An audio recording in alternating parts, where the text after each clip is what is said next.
Hello guys, നമ്മൾ അന്നേരം ദുഃഖമായിട്ടുള്ളൊരു വാർത്ത പറയാൻ പോകുന്നത് ഭർത്താവ് ഉപേക്ഷിച്ചൊരു കുട്ടിയെ ഇപ്പോൾ കാണിച്ചു തരാം.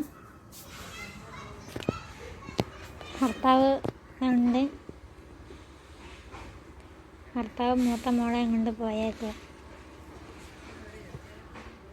ഭാര്യ 4 കുട്ടികളെ കൊണ്ട് അകത്ത് കിടക്കുക. ഭാര്യ വളരെ വിഷമത്തിലാണ്. ഭാര്യയുടെ നമുക്ക് ചോദിക്കുന്നുണ്ട് കാര്യങ്ങൾ. ഭാര്യ ഭയങ്കര വിഷമത്തിലാണ്. കുട്ടികളൊക്കെ 4 ദിക്കിലും കിടക്കുകയാണ്. ഭാര്യയ്ക്ക് എന്തിനാണ് പറയാനുള്ളതെന്ന് നമുക്ക് ചോദിക്കാം. എന്താണ് താങ്കൾക്ക് പറയാനുള്ളത്? എന്താണ് പറയുക? കണ്ണീരൊക്കെ വന്നിരിക്കുകയാണ്. ഭാര്യ വരെന്ന് പറയണ കുട്ടികളൊക്കെ എടുത്തുണ്ടെന്നും 4 പേരുണ്ടെന്നൊക്കെയാണ് പറയുന്നത്. 4 പേരുണ്ടെന്നൊക്കെയാണ്. ദുഃഖമായിട്ടാണ് ഭാര്യ സംസാരിക്കുന്നത്. ഭാര്യയുടെ പേര് റിക്കി എന്നാണ്.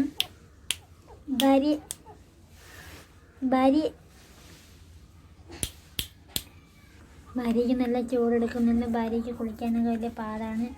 ഭർത്താവ് ഇങ്ങനെ ചെയ്യുമെന്നും ഭാര്യ ഒട്ടും വിചാരിച്ചില്ല. ഭാര്യ അവശ നിലയിൽ കിടക്കുകയാണ്. ഭാര്യയ്ക്കൊന്നും പറയാൻ തന്നെ നാവ് എടുക്കുന്നില്ല.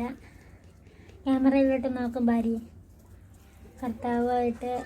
ഭർത്താവ് ഉപേക്ഷിച്ച് ഇന്നലാണ്. നിങ്ങൾക്ക് എന്ത് തോന്നുന്ന ഗേസ്? നിങ്ങൾ എന്തെങ്കിലും പരിഹാരം ഉണ്ടെങ്കിൽ ഒന്ന് പരിഹരിക്കണം ഗേസ്.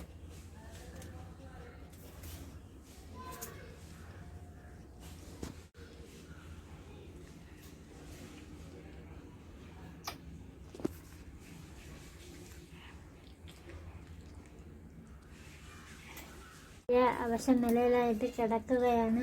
നിങ്ങൾക്ക് എന്തെന്ന് വെച്ചാൽ ഇതിനൊരു പരിഹാരം കണ്ടെത്താൻ പറ്റുമെങ്കിൽ ഭർത്താവിൻ്റെ തെറ്റിദ്ധാരണയൊക്കെ മാറ്റി ഒന്നിവരെ യോജിപ്പിക്കാൻ പറ്റുമെങ്കിൽ, യോജിപ്പിക്കാനല്ല, ഒന്നിപ്പിക്കാൻ പറ്റുമെന്നുണ്ടെങ്കിൽ നിങ്ങൾ ഇതിനൊരു പരിഹാരം കണ്ടെത്തുക. മാക്സിമം ഇതൊന്ന് ഷെയർ ചെയ്യുക. കൈ തന്ന് യാചിക്കുകയാണ് ഒരു ഭാര്യ. ഞാൻ വാക്ക് കൊടുത്തിട്ടുണ്ട്. ഇദ്ദേഹം മാറിപ്പോവുകയാണ്, ദിക്ക് മാറിപ്പോവുകയാണ്. എവിടെയാണ് കുടിക്കുന്നതെന്ന് അറിയാൻ വയ്യ. ഇദ്ദേഹം ദിക്ക് മാറിപ്പോയി.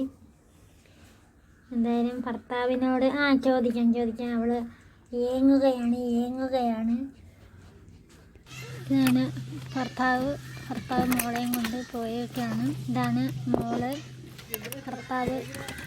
ഇതാണ് ഭർത്താവ് ഒന്നിനും സമ്മതിക്കത്തില്ലെന്നാണ് ഭർത്താവ് യാചിക്കുകയാണ്. ഭർത്താവ് പറഞ്ഞ് വാക്കൊക്കെ തന്നേക്കാണ് എല്ലാം പരിഹരിക്കാൻ. ഭർത്താവ് പോവാന്നൊക്കെയാണ് പറയുന്നത്. ഭർത്താവിന് ഇത്തിരി കുറുമ്പ് കൂടുതലാണ്. ഭർത്താവ് സമ്മതിച്ചു കഴിഞ്ഞു ഗൈസ്.